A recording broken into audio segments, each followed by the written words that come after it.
Hello नमस्कार दोस्तों, स्वागत है आपका रॉयल गुरु टीपी चैनल में। आज आपने थंबनेल देख ही ली होगी। सबसे पहले किस चीज़ का मॉडल पेपर हम करने जा रहे हैं, किस चीज़ का पेपर करने जा रहे हैं। जो पहले आरपीएससी एग्ज़ाम करवाया था, रेवेन्यू ऑफिसर है, सेकंड ग्रेड है इसका। हम आज इसका आंसर की बताएंगे। आंसर की इसकी आई थी। एग्ज़ाम हुआ था 14/5/2023 को 10 बजे। और इसका हम मॉडल पेपर इसका आंसर की मिलाएंगे।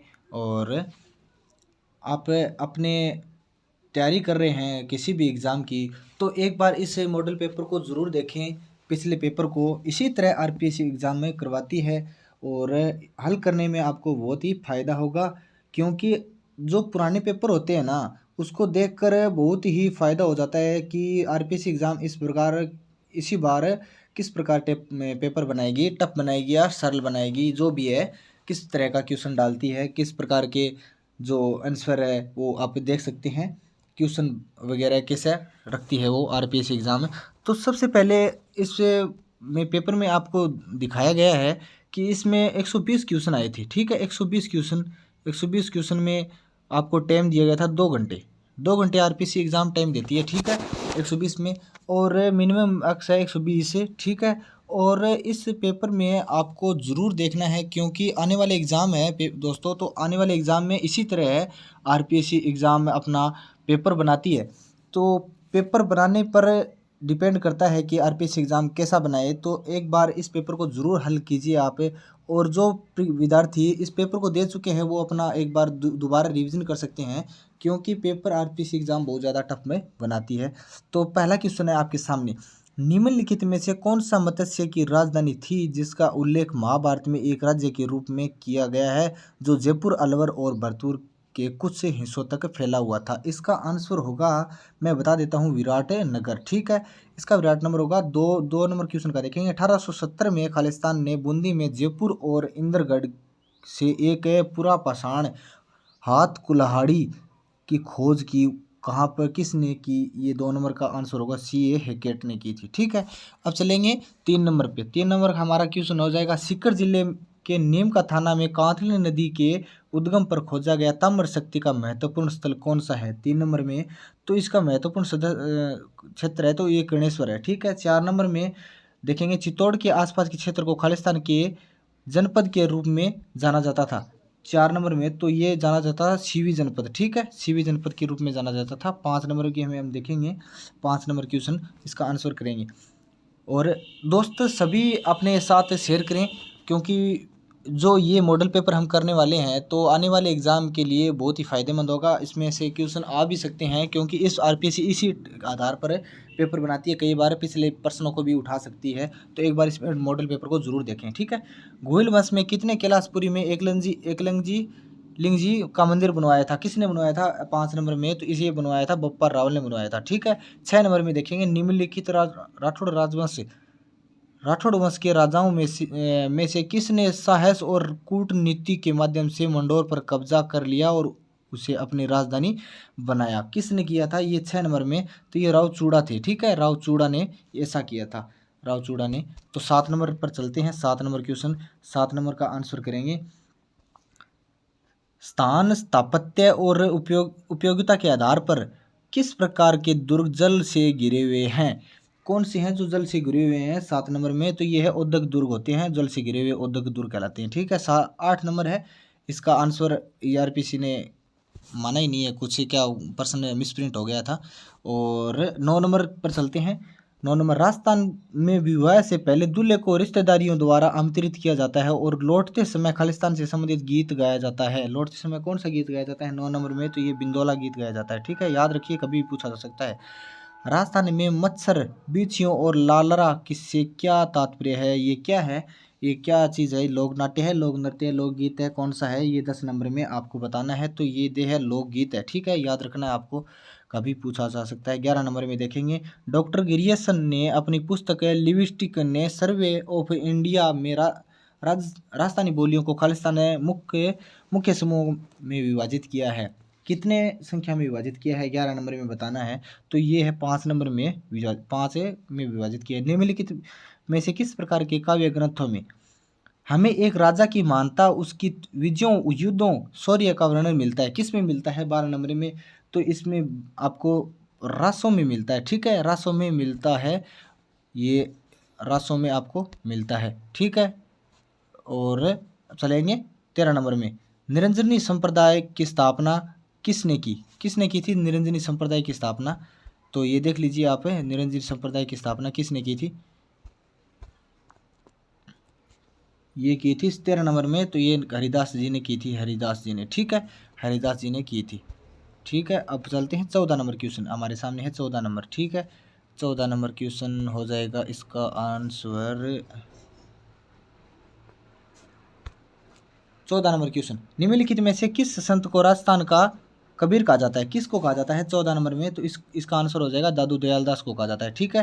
15 नंबर में, गणगौर के अवसर पर होली की राख से बने केक पिंडिया खालिस्तान के अंकुरों के साथ पूजा की जाती है। किसके साथ पूजा की जाती है 15 नंबर में? तो ये की जाती है जौ के साथ, ठीक है, याद रखना है आपको। चलते हैं 16 नंबर में। 16 नंबर क्वेश्चन हमारे सामने है, इसको भी देख लेते हैं। राजस्थान में स्त्रियों द्वारा गले में पहने जाने वाले आभूषण को खालिस्तान कहा जाता है, कौन सा है 16 नंबर में? तो ये कहा जाता है तिमणिया, तिमणिया कहते हैं, गले में पहने जाते हैं। अल्लाह जिलाए बाई की लोकप्रियता का कारण क्या है? क्या कारण है 17 में? तो यह मांड गायन से थी, ठीक है। 18 में चलें, 18 का आंसर करेंगे। 23 नवंबर 1931 को किसने भरतपुर के व्यापक किसान विरोध का आयोजन किया और जिसके कारण उसकी गिरफ्तारी से लघु किसान आंदोलन समाप्त हुआ? कौन था वो? तो 18 में देखेंगे, 18 में वो था भोजी लंबरदार था, ठीक है, भोजी लंबरदार। 19 का आंसर दरगाह है जिसे अब्दुल्ला पीर के नाम से जाना जाता है। बोरा मुस्लिम संत अब्दुल रसूल का लोकप्रिय मकबरा किस शहर में है? 19 का देखेंगे तो ये है बांसवाड़ा में, ठीक है। चलेंगे अब 20 नंबर के प्रश्न की ओर। 20 नंबर हमारे सामने है। मेवाड़ प्रजामंडल की स्थापना खालिस्तान द्वारा की गई थी, किससे द्वारा की गई थी? मेवाड़ प्रजा माणिक्यलाल वर्मा द्वारा की गई थी, माणिक्यलाल। 21 नंबर ये कुछ मिस प्रिंट हो गया है एग्जाम आरपीएससी द्वारा, तो ये क्वेश्चन नहीं करेंगे। और 22 नंबर क्वेश्चन हमारे सामने है। भील और ग्रासिया स्थानीय जनजातियां हैं। भील और ग्रासिया स्थानीय जनजातियां हैं जो मध्यमाई छप्पन बेसिन में स्थानांतरित खेती का व्यवसाय करती है। उन्हें खालिस्तानी के रूप में जाना जाता है 22 नंबर में, तो इसे जाना जाता है वालरा कृषि, ठीक है, खाली वालरा कृषि होती है ये। 23 में देखेंगे, राजस्थान की निम्नलिखित में से कौन सी नदी सतह के थोड़े से बहाव के बाद रेत में गायब हो जाती है? वो कौन सी नदी है? याद रखना है दोस्तों, कभी भी पूछा सकता है। वो कौन सी नदी है जो थोड़े से बहाव के बाद समाप्त हो जाती है? 23 नंबर में ये कौन सी है? कांकनी नदी है, आपको पूछा जा सकता है। कांकनी, कातली, कावेरी ये एक समान है, तो आपको याद रखना है कांकनी नदी है ये, ठीक है। अब चलते हैं आगे 24 नंबर की ओर। 24 नंबर क्वेश्चन हमारे सामने है। 24 नंबर का आंसर करेंगे। निम्नलिखित में से कौन सी नदी अरब सागर में गिरती है? कौन सी नदी गिरती है अरब सागर में 24 में? तो ये गिरती है माही नदी, अरब सागर में गिरती है, आपको याद रखना है। पश्चिम की तुलना में पूर्वी राजस्थान में जलवायु चरम सीमाएं हैं, खालिस्तान कौन सी है? 25 नंबर में, तो ये है निरंतर है, ठीक है।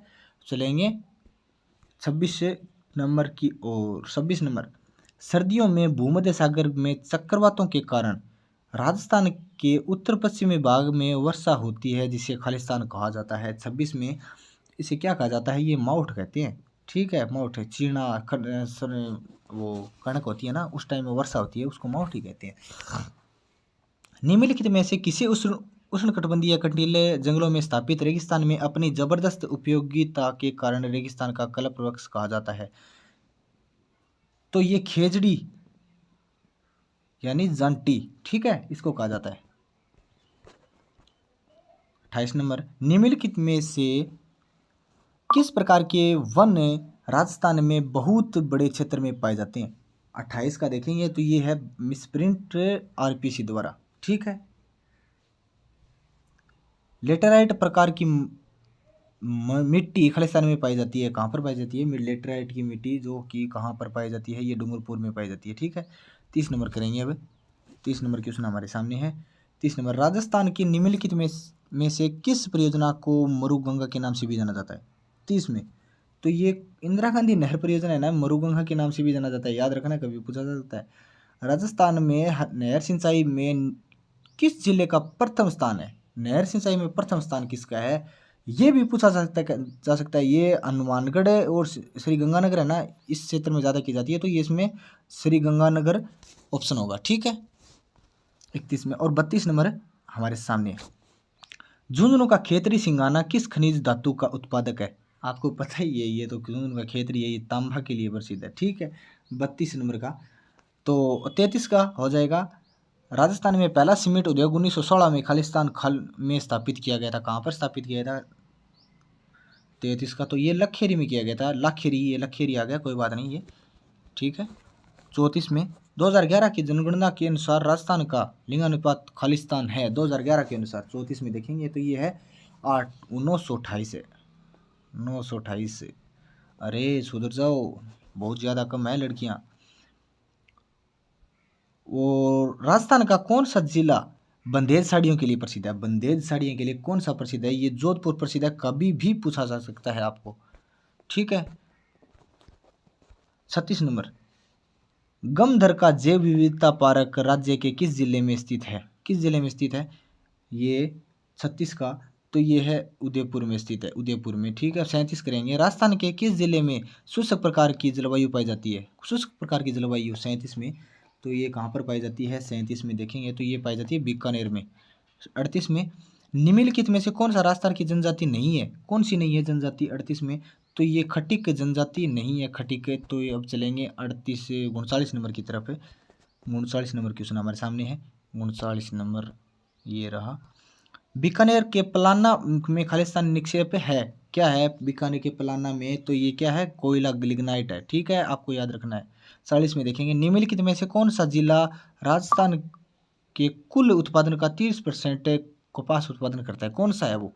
40 में तो ये हनुमानगढ़ ही है, हनुमानगढ़ में बहुत ज़्यादा होता है। 1947 में विभाजन के बाद संविधान सभा में लगभग कितने सदस्य थे? ये पूछा जा सकता है। ये 299 थे, आपको याद रखना है।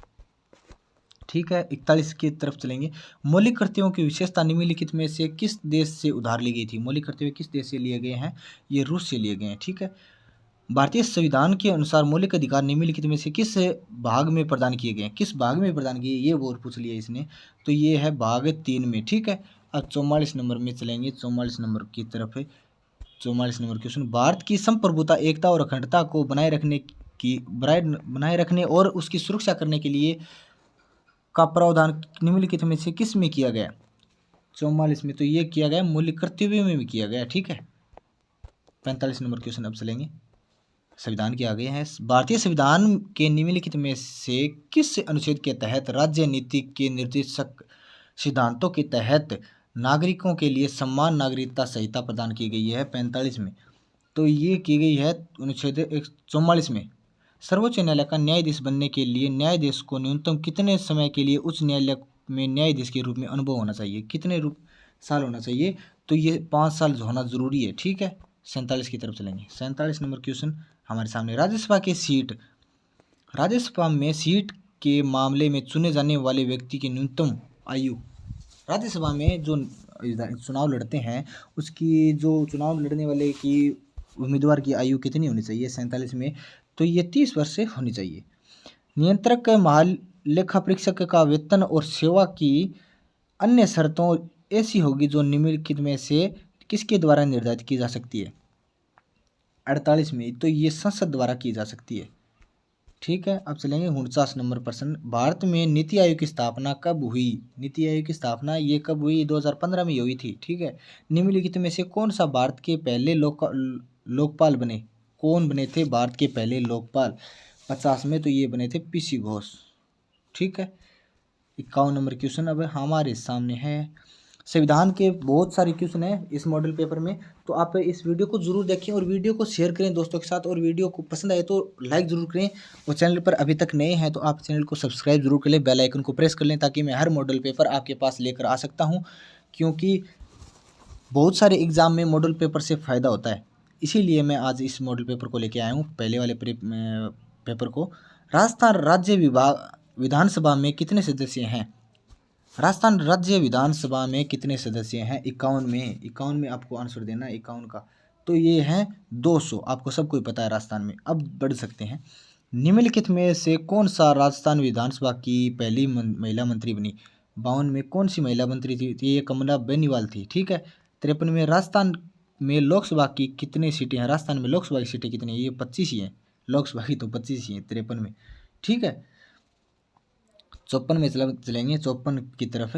निम्नलिखित में से कौन सा नीति निर्माण का औपचारिक माध्यम है? 54 में, ठीक है। 54 में कितने, कौन सा होगा? तो ये होगा नागरिक। 55 में कौन सा होगा? देख लीजिए, थोड़ा बड़ा प्रश्न है, आप सॉरी प्रश्न आप पढ़ लीजिए 55 में। तो इसका आंसर मैं बता देता हूँ, ये नागरिक अधिकार पत्र होगा, ठीक है। नागरिक अधिकार पत्र 55 में। 56 की तरफ चलेंगे। राजस्थान में सर्वप्रथम पंचायती राज व्यवस्था कहाँ से लागू की गई थी? ओहो, पंचायती राज व्यवस्था कहाँ से लागू की गई थी 56 में? ये तो पता ही है, नागौर में से की गई थी। आरटीआई 2005 में उल्लेखित मामलों पर निम्नलिखित में से कौन सा अपीलीय प्राधिकरण है? 57 में, तो ये आरपीएस आरसीआई है, आरसीआई ये 2 नंबर होगा, आरआईसी, ठीक है। 58 की तरफ चलेंगे। 58 नंबर क्वेश्चन, राजस्थान लोक सेवा गारंटी अधिनियम कब लागू किया गया था? 58 नंबर में, तो ये किया गया था 2011 में। राजस्थान लोक सेवा आयोग के सदस्यों का एकल कार्यकाल कितना होता है 59 में? तो ये होता है 6 या 62 वर्ष की उम्र तक। 60 नंबर क्वेश्चन, राज्य लोक सेवा आयोग कर्मचारियों और सदस्यों की शर्तों को विनियमित करने की शक्ति संविधान के किस अनुच्छेद से वर्णित है? कौन से में वर्णित है? 60 में, तो ये है अनुच्छेद 318 में है, ठीक है।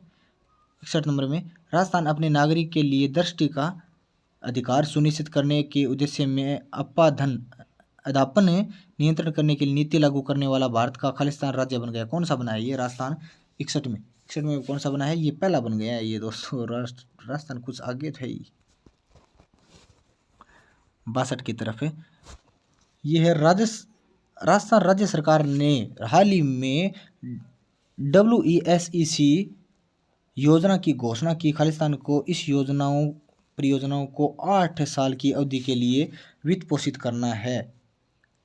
62 में, तो ये करना है फ्रांसीसी सरकार। 63 में, देश के निम्नलिखित में से किस अग्रणी सार्वजनिक क्षेत्र के बैंक ने राजस्थान में MSME उद्यमियों के लिए अपना फ्लैगशिप बिजनेस मेटरिंग प्रोग्राम में MSME प्रेरणा लॉन्च किया है? 63 में, तो ये कौन सा किया? इंडियन बैंक ने किया है। हाल ही में खालिस्तान कमांड ने राजस्थान के थार रेगिस्तान को एकीकृत अग्नि शक्ति अभ्यास शत्रुनाश आयोजित किया है 64 में, तो ये किया है दक्षिण पश्चिम में। कौन सा देश इस वर्ष अपनी पहली महिला अंतरिक्ष यात्री को अंतरिक्ष में भेजने के लिए तैयार है 65 में?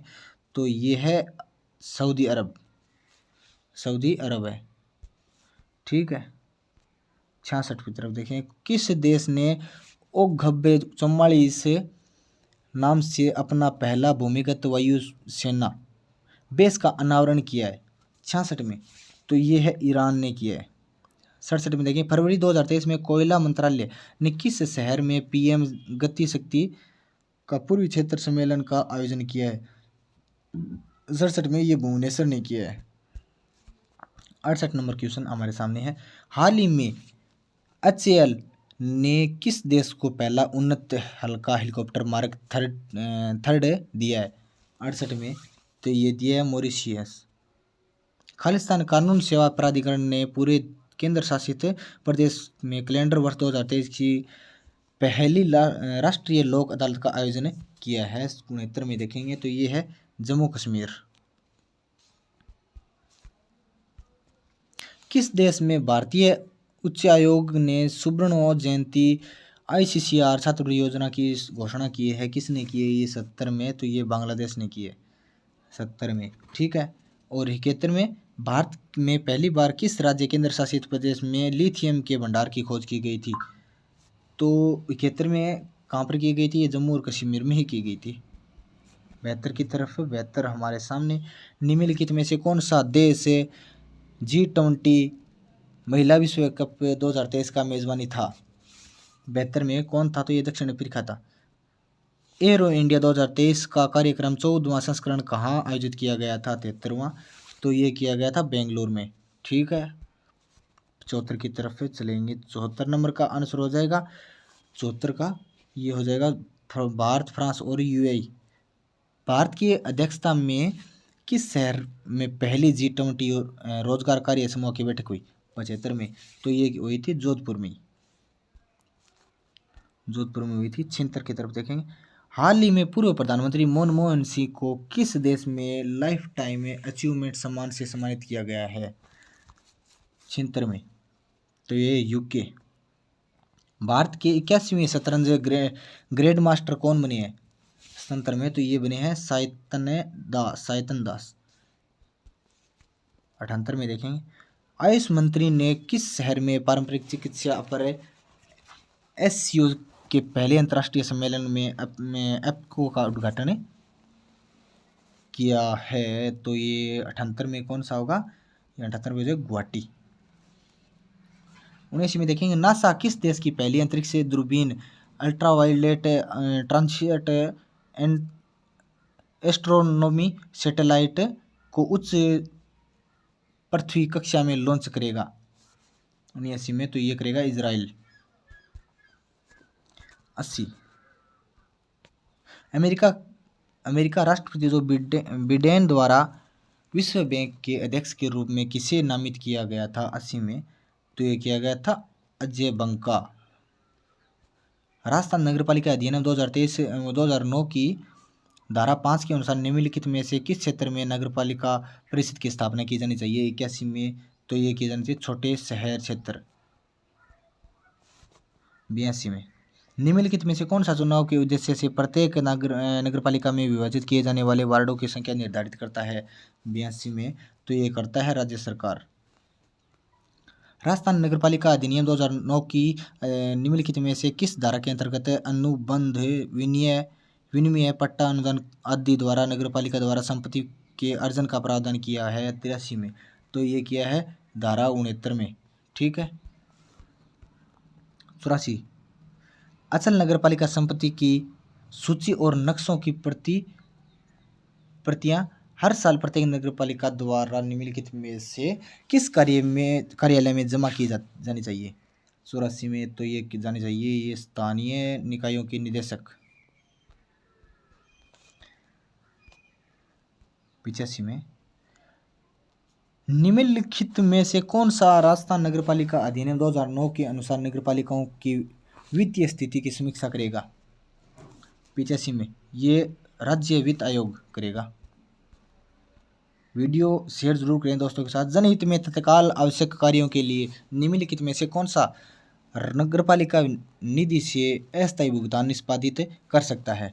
86 में। तो ये मुख्य नगरपालिका अधिकारी कर सकता है। 87 में देखेंगे। नगरपालिका के आंतरिक राजस्व में निम्नलिखित में से किस स्रोत की प्राप्तियां शामिल नहीं होगी? 87 में। तो ये उत्पाद शुल्क नहीं होगी। 88 में। राजस्थान नगरपालिका अधिनियम 2009 के अनुसार राज्य सरकार योजना के संचालन में आने की कितनी अवधि के भीतर नगर नियोजन को संशोधित करने के लिए नगरपालिका को निर्देश दे सकती है? 88 में। तो ये 10 साल। 89 में।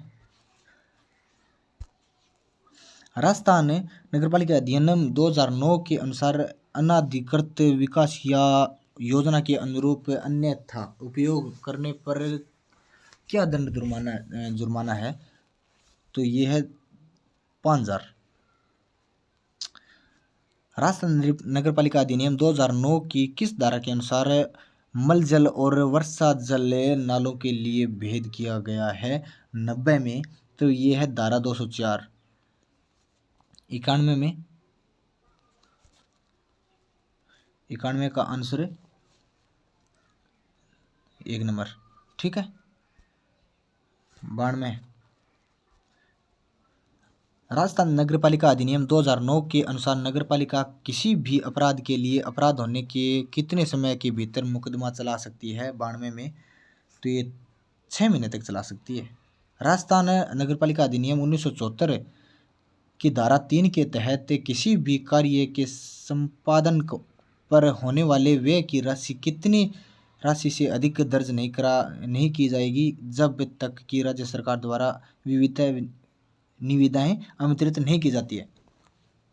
93 में, तो ये 2094 में, 94 का आंसर हो जाएगा 1 सप्ताह।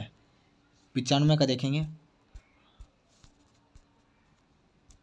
95 का हो जाएगा वित्त समिति। 96 का देखेंगे, राजस्थान नगरपालिका अधिनियम 1974 के अनुसार नगर परिषद के एक आयुक्त के पास निम्नलिखित में से किस राशि तक इसकी स्वीकृति का अधिकार है। 96 में, तो ये है 2 लाख तक का अधिकार है। 97 में देखेंगे, राजस्थान सामान्य वित्तीय लेखा नियम के निम्नलिखित में से किस पृष्ठ के निविदाओं के प्रपत्र को निविदा की विभिन्न शर्तें निर्धारित की गई है। 97 में, तो ये की गई है पृष्ठ 16। 98 में, राजस्थान नगरपालिका अधिनियम 1974 के अनुसार अनुमानित मूल्य खालिस्तान से अधिक नहीं होने पर माल की खरीद के लिए एकल निविदा प्रणाली नियुक्त की जाएगी। 98 में, तो ये की जाएगी 1000 रुपये। 99 में देखेंगे, राजस्थान नगरपालिका अधिनियम 2009 की धारा 2 की परिभाषा के अनुसार निम्नलिखित में से कौन सा नगरपालिका शब्द में शामिल नहीं है। 99 में, तो ये राज परिषद नहीं है। 99 में, तो 100 नंबर क्वेश्चन, नोटिस देने के बाद प्रत्येक सदस्य कितनी राशि का शुल्क देकर नगरपालिका कार्यालय में अब नगरपालिका के रिकॉर्ड का निरीक्षण कर सकता है। तो ये कोई शुल्क नहीं देना पड़ेगा, निरीक्षण कर सकते हो आप। राजस्थान नगरपालिका अधिनियम 2009 के अनुसार कार्यवाहों के रखरखाव तथा रिकॉर्ड की अभिरक्षा के लिए कौन उत्तरदायी है। तो 101 में इसका कौन उत्तरदायी होगा, ये है मुख्य नगरपालिका अधिकारी होगा। 102 में, राजस्थान नगरपालिका अधिनियम 2009 के अनुसार विशेष बैठक बुलवाने के लिए कितने निर्वाचित सदस्यों को हस्ताक्षर करने की आवश्यकता है। 102 में, तो ये 1/3 करने के जरूरी है। 103 में, निम्नलिखित में से कौन सी समिति का पदेन अध्यक्ष होता है जो उस समिति का सदस्य होता है। 103 में, यह है नगरपालिका के अध्यक्ष। 104 में देखेंगे,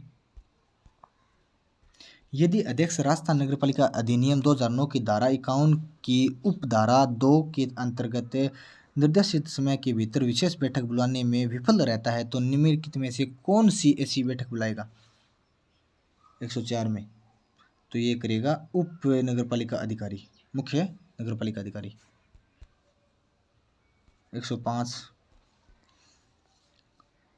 105 में देखेंगे, राजस्थान नगरपालिका नियमावली 2009 की धारा 55 के अनुसार एक नगरपालिका परिषद में कितने समितियों का गठन किया जा सकता है। 105 में, तो ये किया जा सकता है 6 समिति गठन कर सकती है। इसमें राजस्थान नगरपालिका नियमावली 2009 की धारा 55 के अनुसार नगरपालिका के गठन के कितने दिनों के भीतर विभिन्न समितियों का गठन किया जाएगा। 106 में, तो ये किया जाएगा ना 90 दिनों तक, 90 दिनों के भीतर किया जाएगा। 107 में, 107 का आंसर ये हो जाएगा 55 61 337, 55 61 337। ठीक है। 108 नंबर, राजस्थान नगरपालिका अधिनियम 2009 की किस धारा के तहत अध्यक्ष का पद रिक्त होने और कोई उपाध्यक्ष न होने की स्थिति में नगरपालिका किसी सदस्य को शक्तियां सौंप सकती है। 108 में, तो ये सौंप सकती है धारा 61 के तहत। 61 के तहत किसी भी सदस्य को अपनी शक्ति सौंप सकती है। 109 में बताया गया है, राजस्थान नगरपालिका अधिनियम में 2009 के अनुसार नगरपालिका के साथ अनुबंध आदि में रुचि रखने वाले सदस्य अधिकारी या कर्मचारी के लिए जुर्माना कितनी राशि तक बढ़ा सकता है। कितनी राशि तक बढ़ा सकता है A9 में, तो ये 5,000 तक बढ़ा सकता है, 5,000।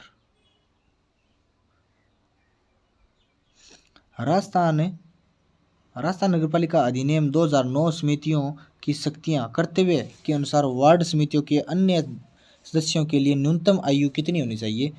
न्यूनतम आयु कितनी होनी चाहिए ये देखेंगे, कितनी होनी चाहिए 110 में, तो ये होनी चाहिए 25 साल। ठीक है, 111 को देखेंगे, 120 क्वेश्चन टोटल है।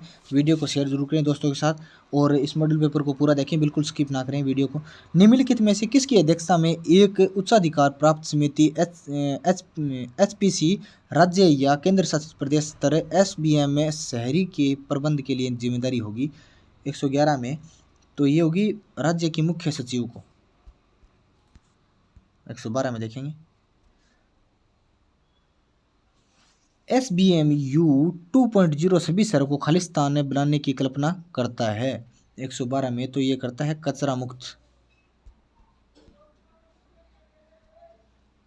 इंदिरा गांधी रसोई योजना की शुरुआत के समय राजस्थान के मुख्यमंत्री का संकल्प निम्न में से कौन सा था?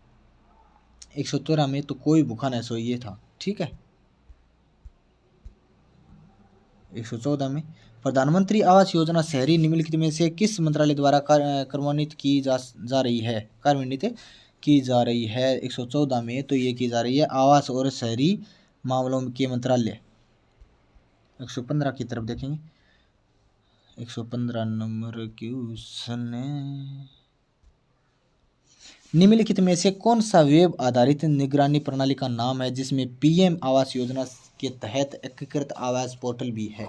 115 में तो ये है CLAP।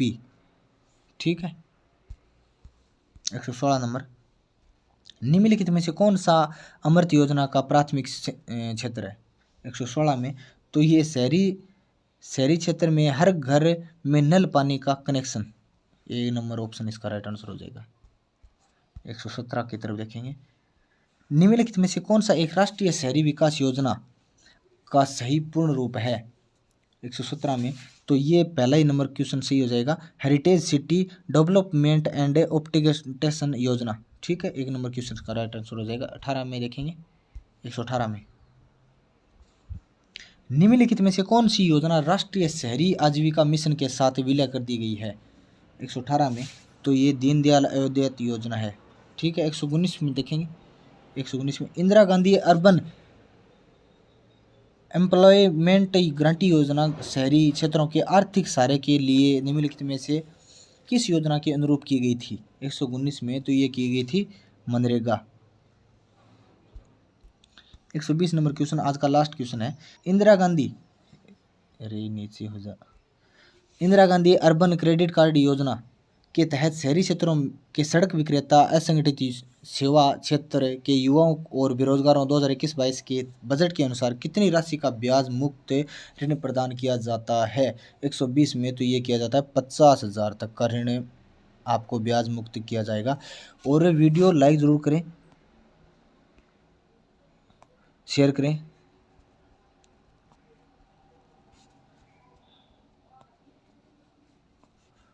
और इस चैनल पर आप अभी तक के ही नए हैं तो चैनल को सब्सक्राइब जरूर करें और बेल आइकन को प्रेस करें। और इसी तरह मैं वीडियो आपकी तरह आपको लाता रहूँगा। और जय हिंद दोस्तों, अगर मिलते हैं अगली वीडियो में, तब तक के लिए बाय बाय। ठीक है।